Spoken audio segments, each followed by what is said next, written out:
ఈ కంట్రోల్డ్ దీంతో నడుపుతున్న ఒక ప్రచారం, దుష్ప్రచారం కాదా ఆ స్ట్రాటజీ తప్ప చంద్రబాబు గారిది.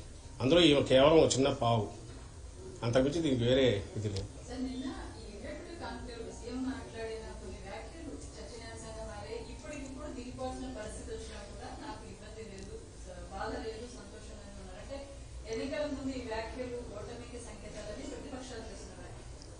అమ్మ, జగన్మోహన్ రెడ్డి గారి విలక్షణమైన వ్యక్తిత్వం. ఆయన రాజకీయాలుగా, రాజకీయ నాయకుడిగా, పార్టీ అధ్యక్షుడిగా ఏదైనా సరే ఆయన ఏది తన హక్కు అనుకోరు. చంద్రబాబు అనుకుంటాడు, ఎందుకంటే తను ఇప్పుడు బాధ్యతతో అధికారం లెక్క రాల. అందుకే చంద్రబాబు నాయుడు వస్తే, ఈ రోజు వస్తే 2075లో ఏం చేస్తానో చెప్తాడు. తను ఉండేది ఎంతకాలం ఉంటాడో ఫిజికల్గా అది లెక్క పక్కకు తీస్తే 50, 75 పెంచుకుంటూ పోతాడు. కానీ మన దేశంలో ఉన్న దీని ప్రకారం, మన రాజ్యాంగం ప్రకారం, మన ఎన్నికల వ్యవస్థలో 5 ఏళ్లకే ప్రజలు ఇచ్చింది అధికారం. ఆ స్పృహ పూర్తిగా జగన్మోహన్ రెడ్డి గారికి ఉంది కాబట్టి ఆ రోజైనా ఎన్నికలు, 19 ఎన్నికలకు ముందైనా ఇప్పుడైనా ప్రజలే మొత్తం నిర్ణేతలు, ఓటర్ మొత్తం నిర్ణయిస్తాడు. మనకున్న కాల పరిమితి 5 ఏళ్ళు. 5 ఏళ్ల తర్వాత ఫ్రెష్గా వెళ్ళాలి, మళ్ళీ బ్లెస్సింగ్స్ కోరాలి. ఆ కోరేటప్పుడు మనం ఏమేం చేశామో చెప్పుకోగలగాలి. 19కి ముందు హోప్ క్రియేట్ చేశారు, ఇప్పుడు ఆ హోప్ను రియలైజ్ చేశారు కాబట్టి ఇవి చెప్పుకొని వెళ్తామంటూ ఆ కాంటెక్స్ట్లో క్వశ్చన్ మీరు గమనించారు.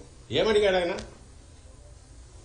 అడిగినవి రాజ్దీప్ సర్దేశ్ ఏమడిగాడు? వస్తుంటే ఒక పాప వచ్చి ఈ ట్యాబ్ మీరే ఇచ్చారు సార్ అని చెప్పి థ్యాంక్స్ చెప్పి సీఎం గారికి చెప్తే ఆయన బ్లెస్ చేశాడు. తర్వాత ఇక్కడికి వచ్చాక మీకు ఇది సాటిస్ఫాక్షన్ ఇస్తుందా? ఇదే గవర్నెన్స్ మీద ఎక్కువ దృష్టి పెట్టారా పాలిటిక్స్ కంటే?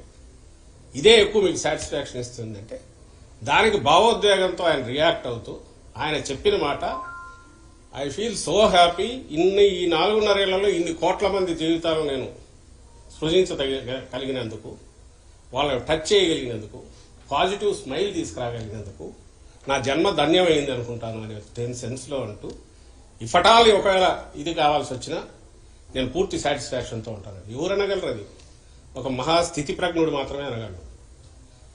ఇప్పటికి 75 ఏళ్ళకు కూడా ఎట్లా ముఖ్యమంత్రి కుర్చీ కోసం పట్టుకోవాలా, దాని కోడు పక్కన పట్టుకోనైనా పైకి ఎట్లా పాకాలా, ఎవరి భుజాల మీద ఎక్కాలనుకున్న చంద్రబాబు నాయుడు గారు అనలేడన్నమాట. ఈ రోజుకి ఈ రోజు అయినా అంటే, ఈ రోజు నేను ఒక్కరోజు చేసిన ఒక్కరోజులో నేను ఏం చేయగలిగాను, ఈ 4.5 ఏళ్ళు 24/7 నేను పనిచేయడం ద్వారా నా రాష్ట్రానికి నేను ఏం చేయగలను చెప్పుకోవడానికి జగన్మోహన్ రెడ్డి గారికి ఇంతుంది. అవన్నీ చూసి ఆయన హ్యాపీగా ఫీల్ అవుతున్నారు. ఓ తృప్తి కలుగుతుంది. ఆ తృప్తిని ఎక్స్ప్రెస్ చేశారు దాంట్లో. దానికి ఓ చిల్లర ఇంటర్ప్రిటేషన్ ఇచ్చి వాళ్ళు దాన్ని ఏదో లాగాలని చూస్తే వాళ్ళు దాంతో సంతోషిస్తే ఏం చేయలేము. అలా కాకుండా ఈయన నిజానికి మీరు చెప్పండి, ఇప్పుడు కాదు నెక్స్ట్ 30 ఏళ్ళు నేనే ఉంటా, నన్ను ఎవరు దించలేరు అని అంటే అది కరెక్టా? డెమోక్రసీలో చెల్లుతుంది ఆ మాట? అంటే అది ఎవరన్నా హర్షిస్తారా? ఇది వినయంతో, వినమ్రతతో ప్రజలకు పట్టం, ప్రజలే నిర్ణేతలని గుర్తించిన ఒక మంచి నాయకుడు, ఒక స్టేట్స్మెన్ మాత్రమే మాట్లాడగలిగిన మాట నిన్న ఆయన అన్నాడు. ఆ మొత్తం మాట చూస్తే అదే ధ్వనిస్తోంది. అట్ట కాక ఇంకో రకంగా ఏదన్నా ధ్వనిస్తే వాళ్ళు, నేననేది వాళ్ళ చిల్లరతనం అన్నా ఉంటుంది, లేకపోతే ఒక భ్రమలో వాళ్ళు 2 రోజులు మాకు ఏదో మంచి రోజులు ఉన్నాయని అనుకోవడానికి ఉపయోగపడుతుంది. వాస్తవం అయితే ఇది.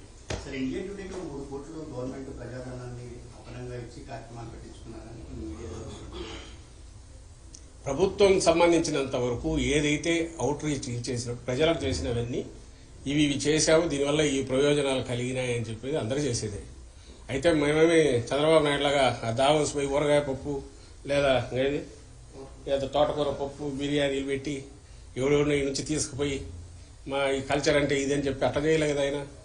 ఎడ్యుకేషన్లో ఫార్ రీచింగ్ రిఫార్మ్స్ ఏవైతే టేకప్ చేశామో, ఏవైతే ఈరోజు సబ్స్టాన్షియల్ రిజల్ట్స్ ఇస్తున్నాయో, ఏదైతే నెక్స్ట్ జనరేషన్ సాలిడ్ ఫౌండేషన్ మీద నిలబెడుతున్నాయో వాటిని ప్రొజెక్ట్ చేస్తున్నాం, షోకేస్ చేస్తున్నాం. ఓ నేషనల్ మీడియాను వాళ్ళ దీన్ని స్పాన్సర్ చేయడం ద్వారా అది ఏ స్టేట్ అయినా చేయదగ్గది, చేయాలి. రాజకీయం కోసం చేయాలి. ఆయన మాదిరి ఆయన దీనికి ఏదో జనాగ్రహ దీక్ష అట్లాంటివి పెట్టి కోట్ల రూపాయలు ఖర్చు పెట్టి బెంచ్ సర్కిల్లో ఇవి చేయలే.